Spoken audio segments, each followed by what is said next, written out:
धम्मपद का 11वां अध्याय जरा वर्ग कहलाता है। जरा का अर्थ है बुढ़ापा।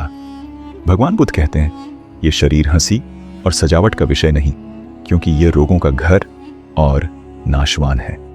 मनुष्य यौवन पर गर्व करता है, लेकिन समय किसी का इंतजार नहीं करता। कहानी, आईना और सत्य। एक नगर में मधुर नाम का युवक रहता था। वह अपने सौंदर्य और शक्ति पर बहुत गर्व करता था। वह बूढ़ों को देखकर हंसता और कहता, जीवन तो अभी शुरू हुआ है। एक दिन वह एक वृद्ध के पास बैठा, जिसका शरीर कमजोर था लेकिन आंखों में शांति थी। वृद्ध ने कहा, मैं भी कभी तुम्हारे जैसा था। यह सुनकर मधुर चुप हो गया। उसे पहली बार समय की सच्चाई समझ आई। बुद्ध का उपदेश, जरा वर्ग जो बुढ़ापे को समझ लेता है वह जीवन को समझ लेता है। शरीर नाशवान है लेकिन सत्कर्म अमर है। अध्याय 12, आत्मा वर्ग, स्वयं ही अपना रक्षक। धम्मपद का 12वां अध्याय आत्मा वर्ग कहलाता है। भगवान बुद्ध कहते हैं, कोई भी व्यक्ति दूसरे को नहीं बचा सकता। हर किसी को स्वयं ही अपने मार्ग पर चलना होता है। कहानी, डूबता नाविक। एक व्यक्ति नदी में डूब रहा था। वह चिल्ला रहा था, कोई मुझे बचा लो। एक संत ने कहा, हाथ पैर चलाओ, मैं रास्ता दिखा सकता हूं।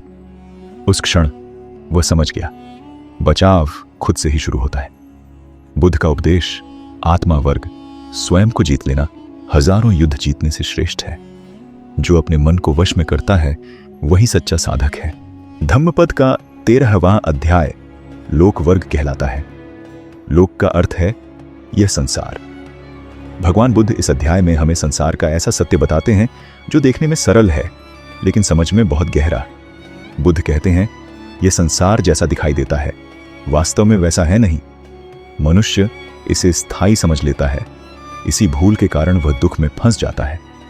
संसार की भूल, भगवान बुद्ध कहते हैं, लोग इस संसार में हंसी, धन, रिश्ते और पद को अपना मान बैठते हैं। वे सोचते हैं यह हमेशा रहेगा, लेकिन बुद्ध स्पष्ट कहते हैं, जो जन्मा है वह नष्ट होगा, जो जुड़ा है वह टूटेगा। यह संसार नींद में देखे गए सपने के समान है। लंबी कहानी, स्वर्ण व्यापारी और टूटता भ्रम। बहुत समय पहले एक नगर में विशाल नाम का एक व्यापारी रहता था। उसके पास अत्यधिक धन था, बड़ा घर था, सम्मान था। लोग उसे देखकर कहते, यह तो सबसे सुखी व्यक्ति है। विशाल भी यही मानता था। उसे लगता था मेरा संसार पूरा है। एक दिन उसका व्यापार अचानक घाटे में चला गया। साझेदार धोखा देकर भाग गया। धीरे धीरे उसका धन समाप्त होने लगा। जिन मित्रों की भीड़ रहती थी वे एक एक करके दूर हो गए। विशाल के मन में क्रोध और दुख भर गया। वह सोचने लगा, संसार ने मेरे साथ धोखा किया। उसी समय नगर में भगवान बुद्ध आए। विशाल दुखी मन से उनके उपदेश में पहुंचा। बुद्ध का उपदेश, कहानी के भीतर। भगवान बुद्ध बोले, जो संसार को अपना समझता है वही उससे टूटता है। यह संसार तुम्हारा नहीं, तुम इसमें अतिथि हो। यह सुनकर विशाल चौंक गया। बुद्ध ने आगे कहा, जिस दिन तुम संसार से अपेक्षा छोड़ दोगे उसी दिन दुख का अंत शुरू हो जाएगा। समझ का क्षण विशाल को समझ आया। उसका दुख धन जाने से नहीं, बल्कि धन को अपना मानने से हुआ था। उसने बुद्ध से पूछा, तो क्या संसार छोड़ देना चाहिए? बुद्ध मुस्कुराए और बोले, संसार छोड़ने की आवश्यकता नहीं, आसक्ति छोड़ने की आवश्यकता है।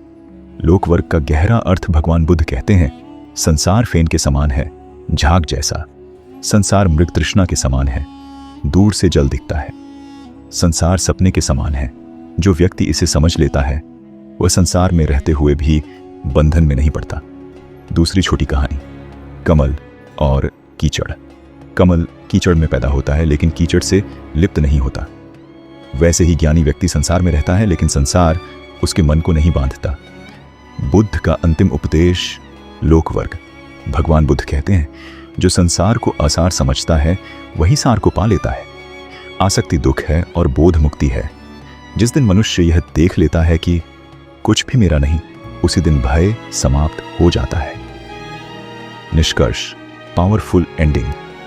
लोक वर्ग हमें सिखाता है, संसार को जानो लेकिन उससे बंधु मत कर्म करो, लेकिन फल में मत उलझो, प्रेम करो लेकिन अधिकार मत बनाओ। जो व्यक्ति यह सीख लेता है वह संसार में रहते हुए भी निर्वाण की ओर बढ़ जाता है।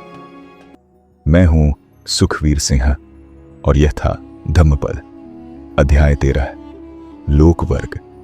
एक ऐसी शिक्षा जो जीवन की दिशा बदल देती है। धन्यवाद।